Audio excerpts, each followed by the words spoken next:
तो कुछ दिन पहले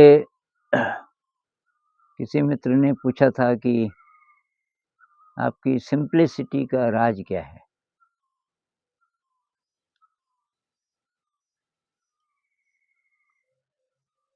तो यार राज तो मेरे ख़्याल से कुछ नहीं है, सिर्फ़ ये है कि एनर्जी कम खपती है। अ, सिंपल रहने में अब जैसे अ, ये आ जाए मन में कि यार क्या करके मैं ज़्यादा अच्छा दिखूँ, अब फिर चीज़ें मुश्किल होनी शुरू होती हैं। तो अब क्या पहनूँ? बाल कैसे हों, ये कैसा हो, वो कैसा हो।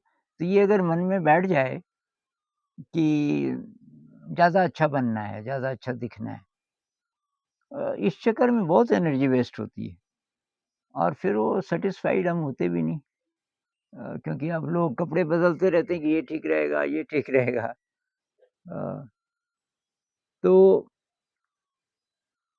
ये शायद तब तक रहेगा जब तक हमें विश्वास नहीं है कि मैं जैसा भी हूँ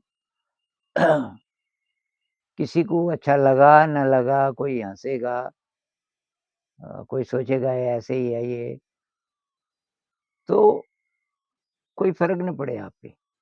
क्योंकि आपको पता चल गया कि इन बार-बार की चीज़ों से या लोगों के ओपिनियन से मेरी ज़िंदगी पे कोई फ़र्क नहीं पड़ता। मैं जैसा हूँ, ठीक हूँ और मैं जिस दिशा में जा रहा हूँ, वो दिशा ठीक है। चाहे वो सारी दुनिया से आप अलग जा रहे हों। तो जी, इस स्थिति को आने में लेकिन टाइम लगता है। टाइम कब लगता है जब आपको ये विश्वास आ जाए कि मैं ठीक हूँ, आपको अपने अंदर कुछ शक्ति महसूस होने लगी। शक्ति ऐसी वाली नहीं कि दूसरों को दबाने वाली, ऐसी शक्ति कि संतोष वाली फीलिंग, सैटिस्फैक्शन वाली फीलिंग। जैसे मेरी पहली जॉब जब लगी थी कॉलेज में लेक्चरशिप की, वो बहुत स्ट्रेसफुल टाइम था मेरे लिए। क्योंकि उस समय मेरे मन में ये था कि यार अब ये लोग प्रोफ़ेसर बोलने लगे थे, तो अब ये कॉलेज के स्टूडेंट्स अब मैंने कहा ये हँसेंगे लड़के-लड़कियाँ, उनके सामने मैं कैसे जाऊँ? और वैसे ही फिर दोस्त लोग भी सलाह देने लग गए कि अच्छे कपड़े बनवा, तुझे ऐसे चलना चाहिए, तुझे टाई पहननी चाहिए अ, तुझे क्रीम लगानी चाहिए, मैं कभी नहीं लगाता था। एक दिन जिद की मेरे एक दोस्त ने और वो कोई क्रीम दे दी, इसको लगा के चेहरे पे। उस दिन क्लास में पता नहीं कहाँ से एक मक्खी बार-बार आए मेरे नाक में बैठ जाए। मैं उसको हटाऊँ, वो फिर आए मेरे नाक उसके बाद मैंने कहा ज़िंदगी में कभी मैं क्रीम नहीं लगाऊँगा। मैंने कहा मक्खी भी बोल रही है कि क्रीम क्यों लगाई तूने बेकार में। तो ये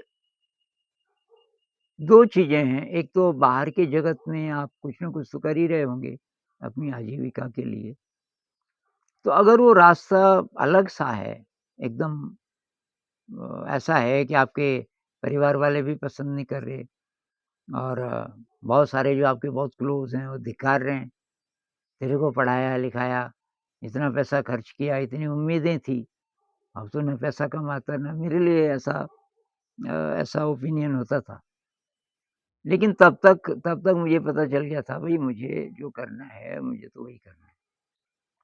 तो मैं सुन लेता था उनकी भी बात, अंत में मैं वही बोलता था भई अब आप शायद ठीक बोल रहे हैं अपनी जगह से, लेकिन अब मैं तो जिधर जा रहा हूँ मैं उधर ही जाता रहूँगा। और फिर धीरे-धीरे अ, उसमें एग्रेसिवनेस भी कम हो गई। पहले हल्का एग्रेसिव था कि अ, तुम कुछ भी बोलो मैं तो ऐसे ही रहूँगा। उसमें हल्का-सा एग्रेसिव इसलिए था कि फ़र्क पड़ जाता था शायद उनके कहने से। धीरे-धीरे वो भी खत्म हो गया और बस तब तो मैं आज़ाद हो गया। कभी कहीं घूमता ही रहा मैं काफ़ी टाइम तक और एक वीडियो मैंने बनाया था नोबडी, नोबडी का एक्सपीरियंस। क्योंकि उससे पहले रिस्पेक्ट काफ़ी मिल गई थी, तो मुझे लगा कि मैं आदी तो नहीं हो गया इसका, रिस्पेक्ट का, तो कहीं नोबडी बन के देखना है। तो एक जगह मैं गया तो उन लोगों ने मुझे मज़दूर समझा किसी ध्यान केंद्र में और मैंने कहा कोई सेवा का काम है? तो उन्होंने बोला है, उन्होंने सोचा ये पेंटर है शायद, तो मुझे पेंटिंग का काम दिया गया, छत पे एक पेंटिंग करनी थी, उसमें मुझे 31 दिन लगे शायद, बहुत टफ काम था मेरे लिए। अंत-अंत में लेकिन पता चल गया लोगों को। तो बात-बात में किसी से दोस्ती हुई कि आप पहले कहाँ थे या कुछ-कुछ उन्होंने बताया और उसने सबको बता दिया। तो वहाँ जो मैनेजमेंट थी, तब तक मेरा पेंटिंग का काम भी खत्म हो गया था। तो सब मिलने आए कि वाह आनंद जी, आप कमाल के आदमी हो। अ, ये काम आपने ऐसे किया जैसे कि अ, आप पेंटर ही हों और आपने किसी को बताया भी नहीं इत्यादि। फिर मैंने कहा अब यहाँ नहीं रहना, अब यहाँ नोबडी बन के रहना मुश्किल है। तो वो एक्सपीरियंस मुझे बहुत अच्छा लगा, टेस्ट भी हो गया कि ड्रामा है एक प्रकार का। दुनिया में जो हम ये जो ख़्याल रखते हैं अपीयरेंस का, ड्रामा के लिए कर लो करना है तो, लेकिन आपकी कीमत उससे बढ़ जाएगी, ये वाला मेरा भाव ख़त्म हो गया था, काफ़ी पहले। वही हमने फिर स्कूल में भी किया, सारा आडंबर ख़त्म कर दिया। आडंबर में एनर्जी लगती है ना, कि ये करो, आप स्कूलों में देखो बहुत सारी एनर्जी खर्च होती है टीचर्स की इन चीज़ों में, जो कि न केवल फ़िज़ूल की चीज़ें हैं, बल्कि जो शिक्षा की क्वालिटी को घटिया भी बनाती हैं। जैसे लाइन में खड़े हो जाओ जी, अभी क्यों हो जाओ खड़े? अब उसमें बहुत एनर्जी लगती है, लाइन में खड़ा करो और फिर वो नाखून चेक करो, दाँत साफ किए कि नहीं वो चेक करो, रोज़-रोज़ काफ़ी टाइम इस पे लोग लगाते हैं। अच्छा उसके बाद ये परीक्षा, अलग-अलग बिठा देते हैं, इधर-उधर नहीं देखना, कोई किसी की नकल नहीं करेगा। उसके बाद कॉपियाँ चेक करो, उसमें टाइम लगता है। मार्कशीट बनाओ हर एक बच्चे की, छमाही की अलग। ये सारा काम एकदम बेकार का है। हमने सब हटा दिया, कुर्सी-मेज़ भी हटा दिए। हमने कहा ज़मीन पे बैठेंगे, एकदम सिंपल। तो लोग हँसे, लोगों ने हँसी उड़ाई कुछ साल तक। हमने कहा हँसने दो इनको। अब ये एक बात है कि कोई इनकन्वीनियंस खड़ी ना हो जाए आपके लिए।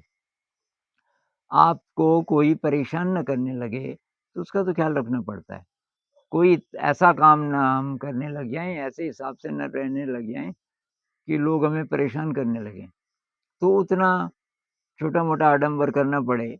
जैसे हम कपड़े पहनते हैं ना, अब गर्मी है, शरीर बोल रहा है कि मत पहनो कपड़े, लेकिन हम बिना कपड़े पहने तो नहीं निकल सकते ना बाहर क्योंकि नियम है सभ्यता का।